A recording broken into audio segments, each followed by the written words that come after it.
大家喺面對陌生嘅人事物嘅時候咧，或多或少咧都會有啲焦慮啦，同埋緊張嘅感覺。而準備升小一嘅同學仔嚟講咧，啲情緒問題可能放得好大嘅喎。咁學校同埋家長咧可以點樣幫佢哋咧？今日咧請嚟葵涌區小學校長會主席吳永雄校長同我哋探討呢方面嘅問題嘅。你好，校長。校長你好啊。幼稚園咧升小學上嘅問題係包括啲咩咧？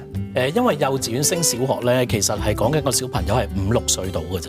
咁喺幼稚園好多時候咧，去識班主任一個就夠啦。因為幼稚園好多科都係班主任教晒嘅。咁但係去到小學就好唔同啊！小學咧有中文、英文、數學、人文、科學、普通話、體育、電腦等等等等，每一科一個老師教。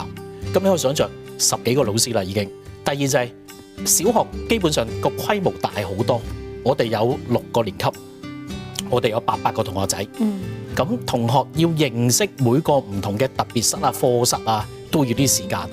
另外就係好多同學佢都唔認識㗎，咁喺幼稚園佢係最高年班嗰個，去到小一咧佢最細嗰個。咁呢啲咁嘅適應咧，如果處理得唔好咧，都會影響佢成長㗎。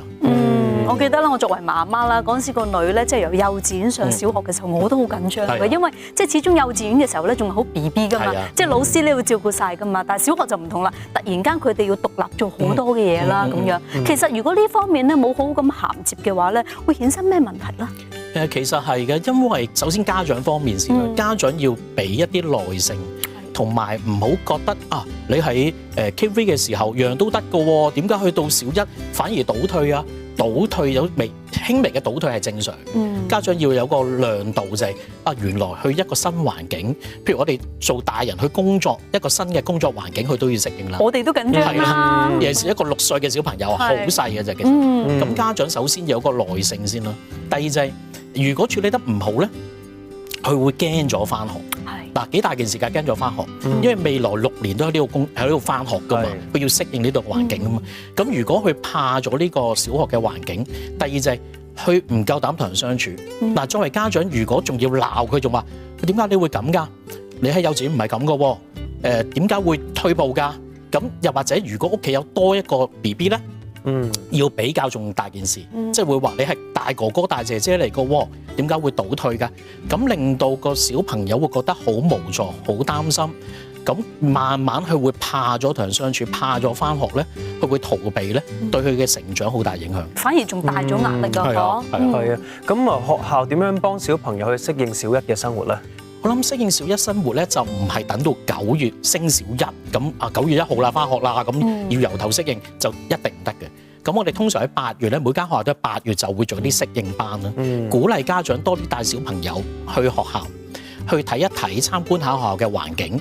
另外咧，我哋通常都會安排班主任同家長見面嘅，即係俾班主任同家長有個溝通。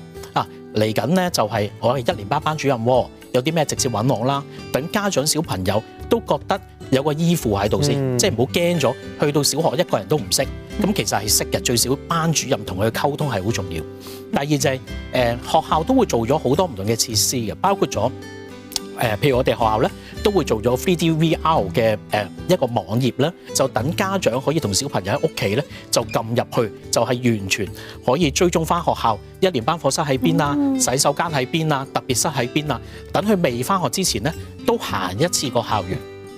等佢到時正式翻學咧，冇咁緊張，係啦。另一個就係我覺得，我哋都會有啲適應課程俾佢哋嘅，譬如8月最尾個禮拜啦，咁會上下堂先啦，就唔會翻全日嘅，翻半日。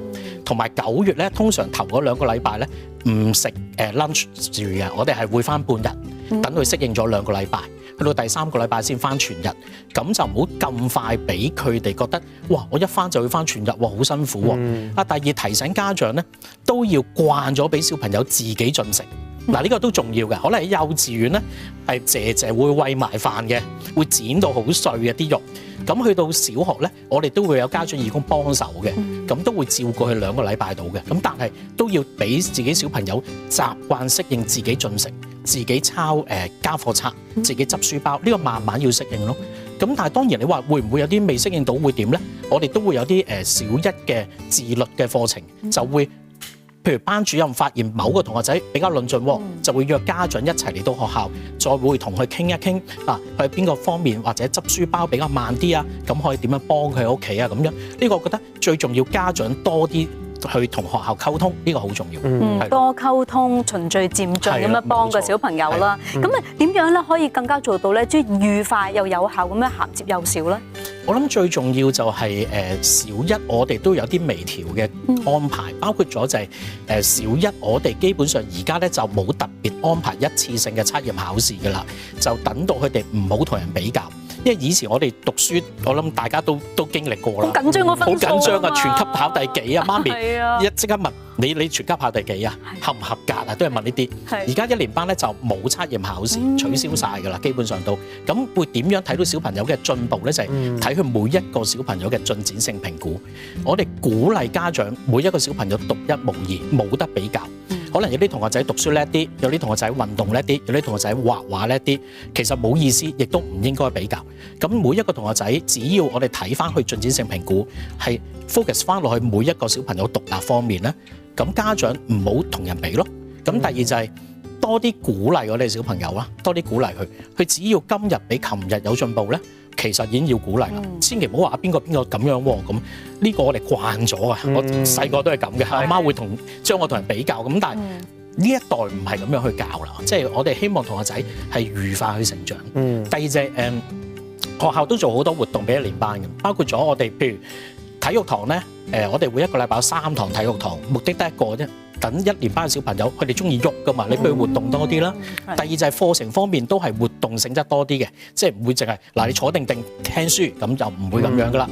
第三就係我哋會有 Happy Wednesday 啦，星期三冇功課日嘅，比較特別嘅星期三因為冇功課做嘅，咁同學仔可以上舞台去表演啦，去表演乜都得嘅，佢自己有咩興趣有咩專長喺個表演，目的得一個，等佢自己建立翻個自信心，喺呢間小學未來6年咧都讀得開心，呢個好重要，係啦。好好啊，搞到都好想再返學。咁啊，點樣幫小朋友去訂立佢哋嘅規矩咧？我諗規矩其實首先一年班嘅小朋友5、6歲啊嘛，頭先講咗，千祈唔好同啲小朋友講嗱，幼稚園啲老師咧就好有愛心嘅，小學啲老師咧就好惡嘅，你去廁所唔好舉手啊，會罰你嘅。咁如果一啲咁嘅錯誤嘅信息俾小朋友一路聽住咧，佢會好驚返學，好驚老師。其實小一嘅安排咧，譬如我自己學校都係㗎，我通常安排一年班嘅班主任咧，都係比較後生啲嘅 Miss 嚟㗎。嗱，有咩好處咧？就係俾啲小朋友覺得佢哋好似幼稚園老師咁樣。第二就係我哋一年班嗰個設計咧，其實都好 colourful，亦都啲台凳係適合翻去自己嘅高矮啦。等佢覺得咧，亦都有啲壁畫啦。等佢覺得個環境似幼稚園，等佢適應翻先啦，唔好咁緊張先。呢個都好重要咯。即係否則嘅話，規矩頭先講啦，我哋一年班咧，相對我哋會係寬鬆少少嘅。即係舉個例子，譬如今日體育堂喎，咁要着波鞋嘅喎，咁佢着咗皮鞋，咁唔會罰佢嘅。講真，即係着錯咗，咁咪提一提佢咯咁樣。